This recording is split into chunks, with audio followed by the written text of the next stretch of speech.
Hi everyone, my name is Dismas Kisilu and I come from Kenya, founder and CEO of SolarFreeze.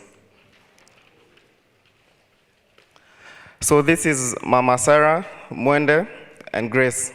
Together, they work at a 2-acre farm not far from Nairobi. So they produce mostly vegetables and perishable produce such as tomatoes. But there's a problem they have. Every season, because most small-scale farmers produce at the same time, they sell at the same time, and they lack access to technology, they lose about 45 to 60% of their produce due to post-harvest loss, even before their produce gets to the market. So what SolarFreeze does is provide access to solar-powered cold storage as a service for as little as 10 Kenya shillings, which is 0.1 US cents for a crate per day. So the problem is huge. It's not only in Kenya, but across the board, especially in most countries within Africa. So if you go to most markets, you'll also see this, and if you go to most rural areas, you'll also see this. It's estimated that around $310 billion is lost, even before it reaches the market of fresh produce. So the challenge is mainly at the farm gate, as well as in urban markets. So our value proposition is, a good example I'll give you is with avocados. So last season, when farmers produced the avocados, they were going for around $5 per crate. But within a period of 4 months, the same crate was going for around $30. It's not only for avocados. Right now in Kenya, because there's a market shortage for tomatoes, the price has gone from 30 Kenya shillings for a simple kg to all the way to 110 Kenya shillings. So our innovation, which we build ourselves, is a walk-in cold storage that is effective, and small-scale farmers get to bring their produce, and they store depending on how they see the market going and the trends in the market. So we normally charge 10 Kenya shillings, and we can fit around 400 crates. So this enables our units to break even within a period of 7 months.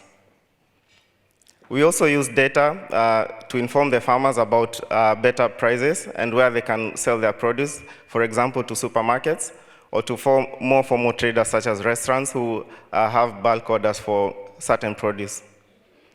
We have sensors within our cold storage units that give us real-time data in terms of temperature and what needs to be checked if there's a problem. So our competitive advantage is that we use pay-as-you-store model, meaning that farmers don't have to purchase the equipment, they just use it as a service. Our pricing is cheap and affordable, both for the farmer and also for the people who want to access the cold storage. So our team is mostly made up of engineers as well as people with backgrounds in agriculture. And our strong background is that a lot of us grew up in the rural areas, and we see the challenge that our grandmothers are still facing. So to date, we have worked with 3,000 small-scale farmers, helping reduce post-harvest loss by 95%. And this has also increased their income by at least 200%. Thank you.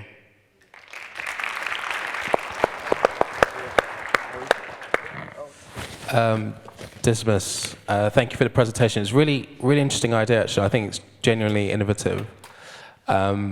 I think the big thing for me is I'm trying to understand the return on the capex for the storage vault that you're providing. How much does it cost to create one of these crate type things, and then how many? What occupancy do you need over what certain period of time to get a payback on that before you start making some margin? Yeah, sure. So it costs us $4,000 to create the containers, and also fitting 400 crates.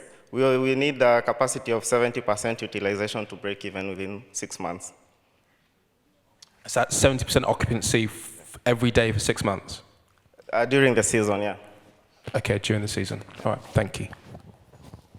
Anyone? How many units do you have out in the rural areas? Currently, we have 10 units. And what do you foresee your ability to scale this? Yeah, so we want to scale, especially in central Kenya and as well as eastern Kenya. We are looking at around 100 units by the end of 2020. Could there be any government subsidies that could help you? It seems to me like it's a fantastic idea that would help everybody. Yeah, so the support that we have received is mostly from the governors within the state. So it's land leases and mostly support in terms of accessing the farmer cooperatives and the farmer unions. I wish you success. Thank you.